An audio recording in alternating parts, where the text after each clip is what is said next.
तो वंदे मातरम बच्चों, कल हम लोग देख रहे थे कक्षा छठवीं गणित के पार्ट 1 जिसका नाम क्या था?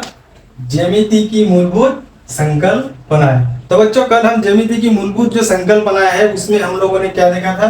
पहले में देखा था बिंदु, मतलब किसी भी नोकदार चीज से कहीं पे भी एक बिंदु ऐसा बनाना जिसको बोलते थे बिंदु। उसके बाद हमने देखा था रेखा। रेखा मतलब क्या है? एक ऐसी रेख, ये जो रेख है जिसकी दोनों तरफ तीर है, जिसको आगे से और पीछे से दोनों ओर से आप चाहे तो कितना भी बड़ा लंबा खींच सकते हो। और आज के जो चैप्टर है, आज की जो क्लास है, आज के क्लास में हम क्या देखेंगे? रेखा खंड। अब जैसे कि इसके नाम से बच्चों समझ में आता है कि ये चीज क्या होगा, क्योंकि रेखा का मतलब क्या है? ये रेखा हो गया। और खंड, खंड का मतलब क्या है? खंड का मतलब होता है टुकड़ा, किसी भी चीज का टुकड़ा। अब यहाँ पे जब रेखा खंड है मतलब किसका टुकड़ा लेंगे? रेखा का टुकड़ा। अब जैसे यहाँ पर आप एक रेख देख पा रहे हैं, समझ लीजिए इसका मैं टुकड़ा लूंगा यहाँ से यहाँ तक, जिसको मैं नाम दूंगा ए और बी। अब ये जो ये भी हो गया बच्चों, ये भी क्या हो गया?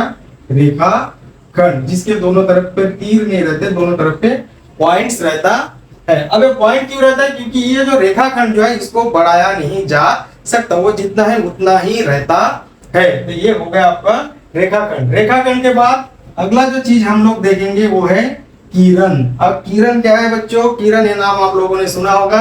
जैसे सूर्य से हमारे ओर किरण आती है कि नहीं? किरण मतलब सूर्य का प्रकाश। अब जैसे यहाँ पर मैंने सूर्य बनाया, तो सूर्य से जो है किरणें जो है सीधा सीधा जाता है। वो जहां पे भी जाएगा वहां पे किरणें सीधा सीधा जाएगा। मान लीजिए जैसे यहाँ पर मैंने एक टॉर्च बनाया है। अब टॉर्च जब हम ऑन करते हैं तो उसका जो प्रकाश है, उसका जो लाइट है, ये भी सीधा सीधा जाता है। जैसे कि यहाँ से शुरू हुआ, यहाँ से शुरू होकर वो आगे लंबा, जितना उसकी कैपेसिटी होगा, लंबा सीधा वहां तक जाएगा। तो किरण, और इस चीज को जो एक बिंदु से शुरू होकर सीधा जो ये रेखा जाता है, जिसको हम क्या बोलते हैं? किरण। अब किरण के बच्चों क्या है? एक साइड में ये बिंदु है ना, जहां से ये शुरू हुआ है, जहां से ये शुरुआत हुई है इसकी, उसको हम क्या बोलेंगे?